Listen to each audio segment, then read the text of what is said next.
You're listening to Channel Kindness Radio. Hi, my name is Everest. My pronouns are he, him, and I'm a genderqueer mixed media artist and writer based near Atlanta, Georgia. Today I'll be reading on behalf of Parker, my partner of more than 10 years.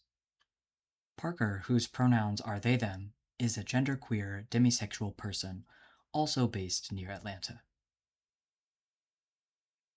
Now, more than ever, the queer community, and especially the trans community, needs more visibility, love, and support. We owe so much of the queer community's progress in the fight for our rights to trans women, which is why I am thankful for the trans and non binary representation that RuPaul's Drag Race now offers. The RuPaul's Drag Race stage is a global platform for trans drag artists to share their drag and represent the trans community. And even though the queens are in fierce competition with one another, they are always a community first and foremost. Having this representation of community is so meaningful to me personally because I don't have a local queer community or a supportive family. I haven't met many queer people in my life, especially south of my nearest large city, Atlanta. While Atlanta is very diverse, it is often inaccessible to me as a disabled person.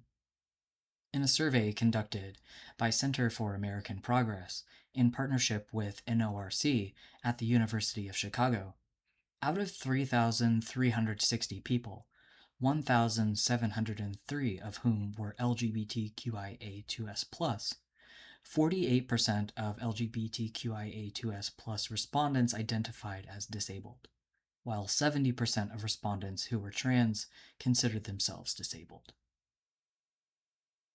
Every season, queens from small towns across the country sashay across the drag race stage, many of which don't have a supportive family or many queer friends either. Almost overnight, these once small town queens come to the show, meet other queens, and then get to travel the world. For instance, Trinity the Tuck, who grew up in Alabama, has spoken about feeling isolated as a young queer person. She was outed as gay by a cousin, which led to backlash from her family. However, since joining the Drag Race family, she has blossomed into who she was always meant to be, free of shame and guilt for being queer. The isolation that Trinity the Tuck experienced is unfortunately far too common. Many queer people from unsupportive towns and states have the desire to relocate to find community. A 2024 survey by the Trevor Project of more than 18,000 young trans people aged 13 to 24 across the US found that 45% of transgender and non binary young people reported that they or their family have considered moving to a different state because of LGBTQIA2S+ related politics and laws. The Trevor Project's 2024 US National Survey on the Mental Health of Young People in Georgia found that as many as 61% of transgender and non binary young people or their families reported considering leaving Georgia for another state. And 59% of LGBTQIA2S+ young people in Georgia experienced discrimination based on their sexual orientation or gender identity in the past year. There have also been elevated levels of anxiety and depression. Between 58% and 71% of young trans respondents are struggling with anxiety and depression in Georgia.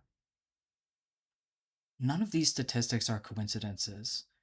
Across the country, since 2021, at least 3,443 anti trans bills have been introduced, and so far, 358 of them have been passed to become law.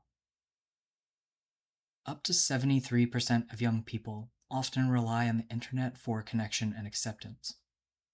And while social media can offer community, hope, and inspiration, it is also the source of polarizing content and an endless stream of devastating anti trans news and policy.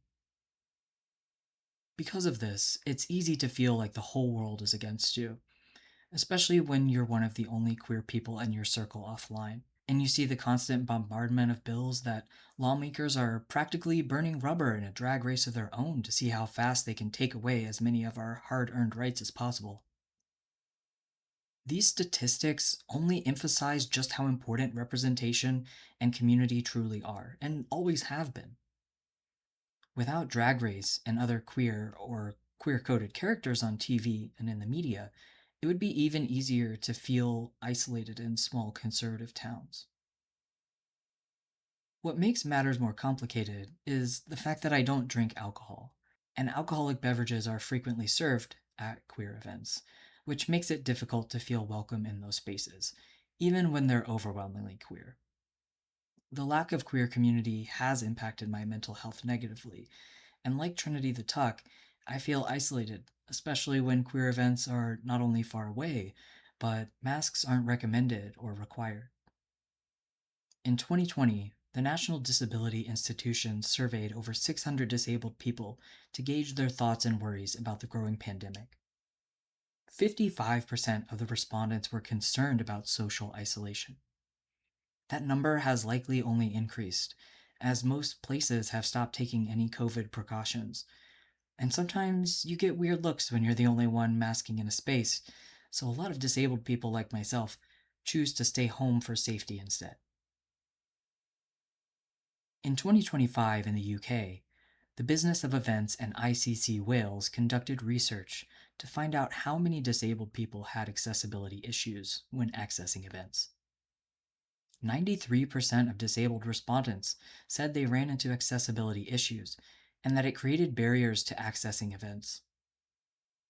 Although this research was conducted in the UK, accessibility issues are just as prevalent here in the US. And when the queer-friendly spaces are already hard to come by, finding accessible queer-friendly spaces can feel almost impossible.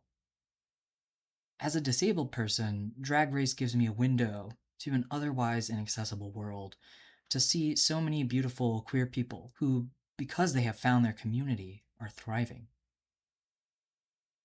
Whenever I feel like I won't ever have the queer support and community I've been yearning for, Drag Race helps to fill that gap by reminding me that the world is so much bigger than my small town. I may not be able to have the queer community I truly desire until I can leave Georgia, but Drag Race is a good reminder that no matter where you grew up or how you've been treated, you deserve to feel accepted and loved for who you are, regardless of your identity. Wig Loose, my favorite drag musical, taught me that when queer community and drag artists band together, we thrive together. Just because the queer community is misunderstood doesn't mean we should be feared. But just like the Wig Loose cast sang sarcastically in the song Black and White, the point is, anything different is scary, so it must be wrong. Hence why the citizens of the fictitious town of West Bumtuck, USA, vote to abolish drag forever. Despite being feared and misunderstood, queer people and drag artists everywhere continue to spread love and positivity. Even when the whole world is against us, we cannot lose our hope and tender, loving hearts that we will need in order to continue marching toward queer liberation. As the cast sang in Built on Drag, drag is a fight, drag is a protest. Drag only reveals who you really are. If you want to shine, I'm letting you know this. The kind of love we grow can't grow in the dark. I'm so grateful that the queer community has a global platform like RuPaul's Drag Race to showcase just how beautiful, kind, loving, and free the queer community is. But it doesn't stop with Drag Race.